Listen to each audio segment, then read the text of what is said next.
Hello everyone, welcome to my channel Rishu's kitchen and health. ఈరోజు మనం ఎంతో రుచికరమైన రొయ్యల కూరను తయారు చేసుకుందాం. ఈ కూర వేడి అన్నంలోకి మరియు చపాతీలోకి చాలా బాగుంటుంది. ముందుగా 1/2 kg రొయ్యలను బాగా శుభ్రం చేసుకొని కొద్దిగా పసుపు మరియు ఉప్పు వేసి కలిపి 10 నిమిషాల పాటు పక్కన పెట్టుకున్నాను. నెక్స్ట్ ఒక ప్యాన్ లోకి ఆయిల్ వేసి ఆయిల్ వేడెక్కిన తర్వాత 10 నిమిషాల క్రితం నానబెట్టుకున్న రొయ్యలను వేసి లైట్గా ఫ్రై చేసుకుని ఒక ప్లేట్లోకి తీసుకొని పక్కన పెట్టుకున్నాను. ఇప్పుడు ప్రాసెస్ చూద్దాం. స్టవ్ వెలిగించుకొని ప్యాన్ పెట్టుకొని దాంట్లోకి 2 టేబుల్ స్పూన్ల వరకు ఆయిల్ వేసుకొని ఆయిల్ వేడెక్కిన తర్వాత 3 పచ్చిమిరపకాయలు, ఒక మీడియం సైజు ఉల్లిపాయ వేసుకుని ఫ్లేమ్ ని లో టు మీడియం లోకి అడ్జస్ట్ చేసుకుంటూ 2-3 నిమిషాల పాటు దోరగా ఫ్రై చేసుకోవాలి. ఇలా ఫ్రై అయిన తర్వాత 15 నిమిషాల క్రితం నానబెట్టుకున్న పచ్చిశనగపప్పు కూడా 1 టేబుల్ స్పూన్ వరకు వేసుకొని దీనిలో పచ్చివాసన పోయేంత వరకు ఫ్రై చేసుకోవాలి. ఇప్పుడు 2 చిన్న సైజు టమాటాలను కట్ చేసుకొని వేసుకోవాలి. మీరు కనుక మా ఛానల్ని ఫస్ట్ టైం చూస్తున్నట్లయితే please subscribe my channel and మీ వంతు సపోర్ట్ని మన ఛానల్కి తప్పకుండా ఇవ్వండి.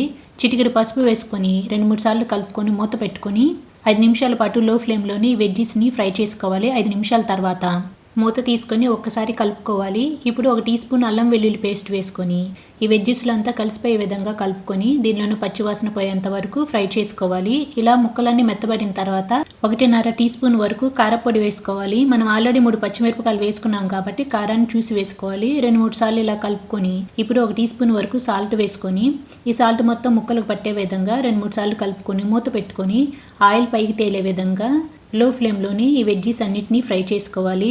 ఆయిల్ ఇలా పైకి తేలుతున్నప్పుడు ఒకసారి మూత తీసుకొని మనం ఆల్రెడీ ఫ్రై చేసి పెట్టుకున్న రొయ్యలను కూడా వేసుకొని 2-3 సార్లు ఈ వెజ్జీస్లో ఈ ఫ్రై చేసుకున్న రొయ్యలను కూడా కలుపుకొని ఒక చిన్న నిమ్మకాయ అంత సైజు చింతపండు నేను ఆల్రెడీ నానబెట్టుకున్నాను. ఆ చింతపండు గుజ్జు కూడా వేసుకొని ఈ గుజ్జు మొత్తం ఈ ముక్కలకు పట్టే విధంగా 2-3 సార్లు కలుపుకున్న తర్వాత 1.5 గ్లాసు వరకు వాటర్ యాడ్ చేసుకోవాలి.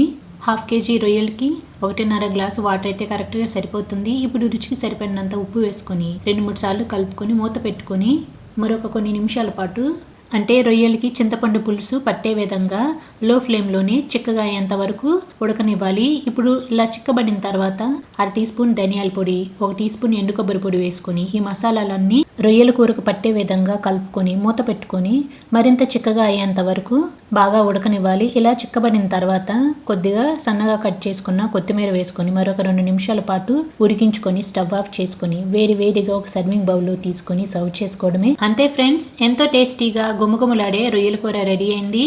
మీరు కూడా తప్పకుండా ట్రై చేయండి. ఖచ్చితంగా మీకు నచ్చుతుంది. వీడియో నచ్చితే లైక్ చేయండి, షేర్ చేయండి, కామెంట్ చేయండి, సబ్స్క్రైబ్ చేసుకోవడం మాత్రం మర్చిపోకండి. Thank you so much for watching.